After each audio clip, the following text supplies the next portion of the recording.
If you can believe it, there are people in this world that will mess with your mind if you let them. Sometimes it's deliberate, sometimes it's not, and there are different reasons for this. But if you've ever felt like someone was twisting your thoughts, making you doubt yourself, causing you to question your own reality, but deep down, you know you're fine, you're not losing it.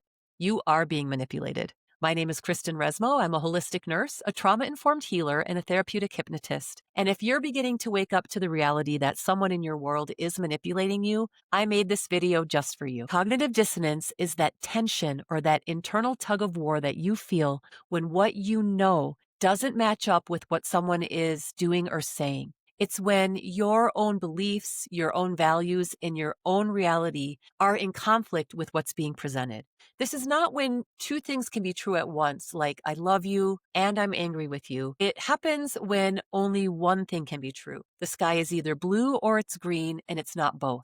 So when someone denies a reality that's right in front of you, it can cause your own clarity to fade, and the mental fog can start to roll in. And before you know it, you might find yourself giving in and making them right and yourself wrong. So where this becomes a problem is when it's patterned over time. Perhaps you grew up in a family where people dismissed your feelings repeatedly, telling you that you were overreacting when really you just wanted to express natural feelings of frustration, or you were imagining things and remembering things wrong, even when you know you weren't, or even when you have other people backing up your story. Your brain tries to resolve this conflict by doubting you instead of them. You'll make others right and yourself wrong, and yet it doesn't ever really feel like you can rest in that because there's something in you that tells you it's just not true. And yes, sometimes people really do remember things differently, but manipulative people will use patterns of gaslighting, projection, and guilt tripping to keep you confused. Gaslighting makes you question your own mind, and it's a particularly insidious type of abuse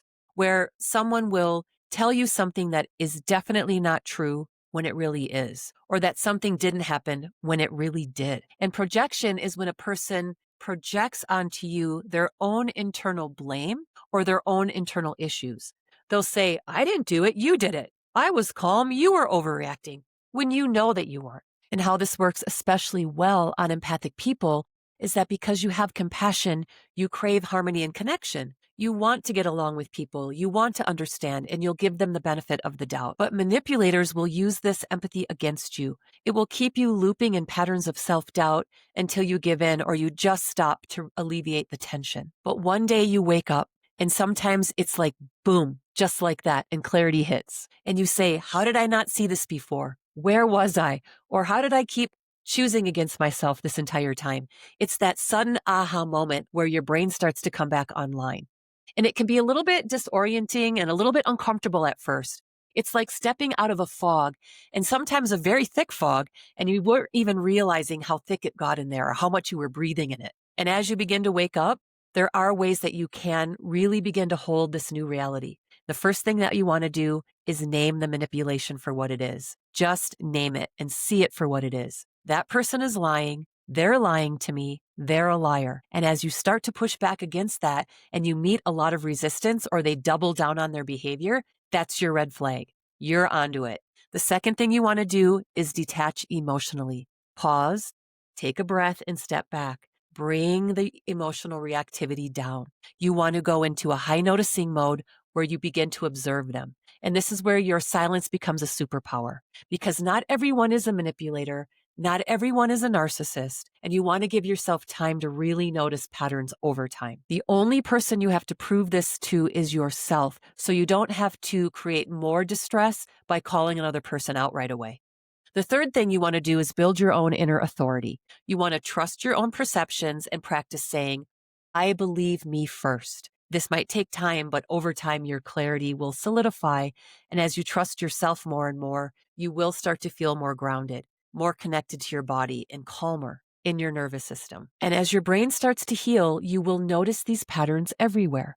This is called pattern recognition, where your mind finally starts to see something that was always there. And then comes confirmation bias, where you spot more examples that fit your new awareness. But again, not everyone is a manipulator. So you want to stay curious. You want to keep observing and know that this awareness can take time, and that's okay. And in closing, I'll say what I always say. As you're healing, you want to hold strong boundaries. It's a way to protect yourself. It's not a way to hurt other people, but you have to really hold a strong boundary with yourself. So if you say, I'm not going to engage, don't engage. I'm not going to engage because I said I won't and I won't. And then you tolerate another person's discomfort at your new behavior. Because you're an empathic person, you want to see the best in others, and this isn't a flaw. But again, we're remembering here today that your empathy can be exploited. And we remember too that you're not a victim. That's not your identity, but you can be victimized. So you take that truth and you run with it. If this content resonates with you, please like this video, share it with another person on their healing journey, subscribe to our community, and together we will grow, heal, and thrive. If you need more support, please book a free discovery call with me at soulawakening.com or christenresmo.com, and we can dive into your own unique situation and get some clarity. This is one of my specialty areas. Thank you so much for joining me today. Until next time, take good care. Bye-bye.